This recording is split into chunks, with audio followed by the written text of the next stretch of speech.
Hello, this is Paul Lennon, and today's episodio is um, the nastiness behind the attractive facade.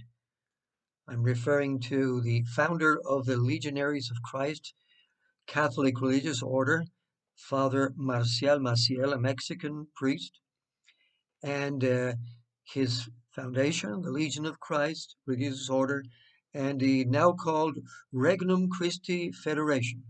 We like changing the names around.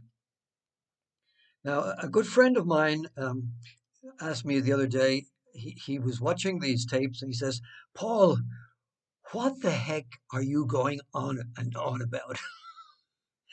Well, I felt flattered, first of all, that he had been watching my tapes in the first place. Thank you very much. You shall remain anonymous. Good man, good friend. And thank you also for those who, my faithful followers.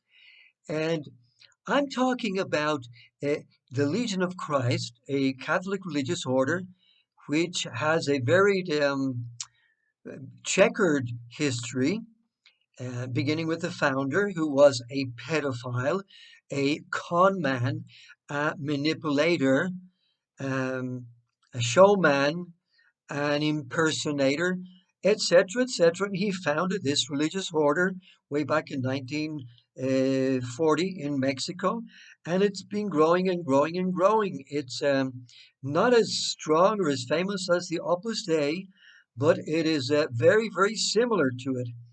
And when I want to put them down, I say it's the Mexican version of the Spanish Opus Dei. And I don't think they like that. And sometimes they try to punish me because I have such a big mouth. Anyway, so that's what I'm going to talk about today. And briefly, hopefully, I go on and on. So that's the title: The Nastiness Behind the Attractive Facade of This Group.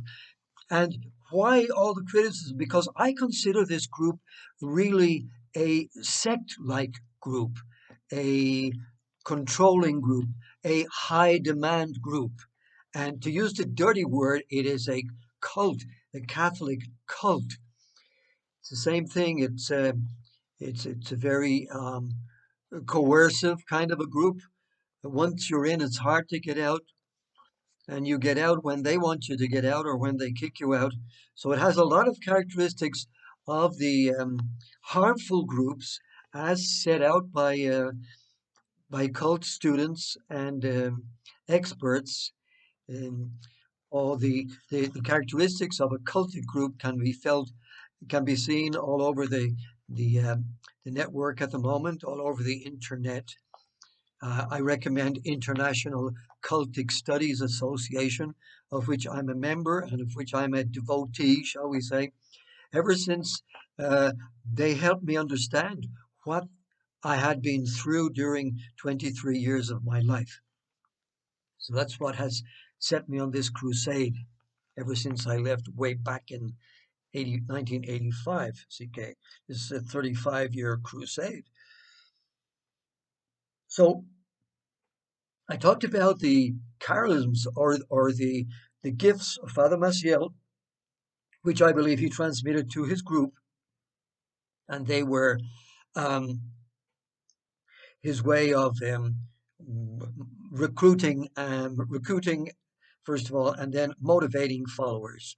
And and the first one I think was the fundraising, which would be their greatest charism. I say two charisms, two gifts, but which are not spiritual gifts. They're just material. They're human gifts. They don't need to come from God or from superior beings or from the Holy Spirit, if we talk in Christian. Now, today I'm doing the 50th session of the English language comments on my autobiography, and we're still in chapter 14. And today I want to talk about, I have five defects, uh, weaknesses, or anti-charisms of Father Maciel, which I believe he also bequeathed to his organization, the newly named Regnum Christi Federation. As I say, you will find them in your conservative uh, um, parishes, in your conservative atmospheres, environs in the Catholic Church, and the especially in the American USA Catholic Church mostly. And so we have the defects I would like to simply mention today are, so as not to get too long, this would be attachment to finery, which I may have also mentioned. Father Maciel driving around in a two-tone, um, whatever it was, a Chrysler, uh, in Spain, when Spain was in very, very poor situation. And the story is told that he bought this in Algiers or Morocco or some place like that, and he paid cash for it. He loved that.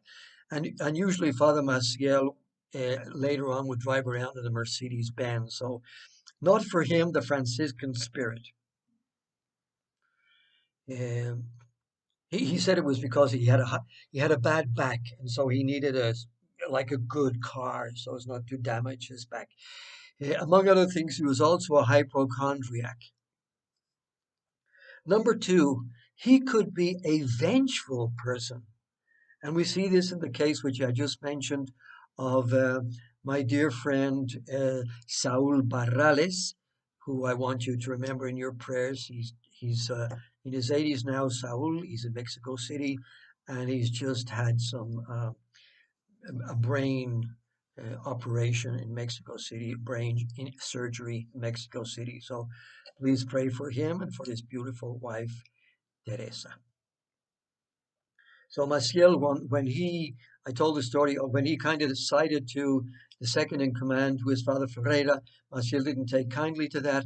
And then he said, Saul, you will not be ordained. Uh, you're just not going to be. And this is all our big goal, as you know, when you're a seminarian, you want to be ordained. You're not ready to be ordained. You need to mature more. So he sent him to the Canary Islands to cool off there for whatever it was, 6, 9 months or a year or something, until the poor guy made his way to Mexico, and that's how he left the Legion and left his priestly vocation. Maciel could be he could be a real tyrant too in his management style. He could put you down, humiliate you in public, and I was at the brunt of a couple of those interventions of his, excuse me. In the fourth place, Maciel was a punisher. He punished those who didn't agree with him or who somehow would rival him because he is the what do they call that? The alpha male and the narcissist, the malignant narcissist. So nobody in the group that was growing at that time could compete with him. He could never be questioned. He could never be especially questioned in public. That meant the end of your career. And in my book, I describe two cases of that. First of all, with Father, who did I put first? Um, Carlos Sancajo, one of a younger Spanish priest, younger than me, and a wonderful superior of mine who stood by me in my darkest moments in Mexico. And maybe because of that, or for other things, Maciel got him out of there. He was like the provincial in Mexico City, sent him down to Caracas, Venezuela, to work as a chaplain in a university. And Carlos was there for 30 years. I believe he was reinstated about 5 years ago and went back to Spain. They gave him some kind of a nice position there to, as a sign of whatever reconciliation.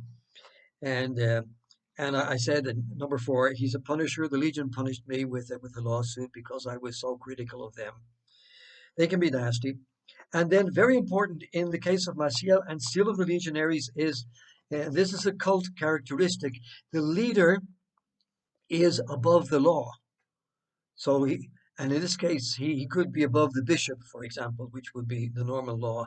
And the legionaries have run foul of a few bishops in the United States, even recently, I believe, not sure what diocese of Dallas, excuse me, because they're kind of doing things behind the bishop's back. They're sneaky. And the bishop has put his foot down there, and there was a case of sexual abuse of a woman or a minor, And the bishop said, hey, get your act straightened out before you come back into my diocese. Because they're not diocesan priests, they can kind of float around. And sometimes they get in through the back door because they're using their lay movement, the Regnum Christi, which doesn't read bishops' authorization strictly. So they get the lay people in there, the senoritas are in there doing their beautiful work, and then the priest has to come to hear their confessions, and that way they wrangle their way into the diocese. Well, some American bishops are just sick and tired of that and are putting their foot down. And that's enough for today.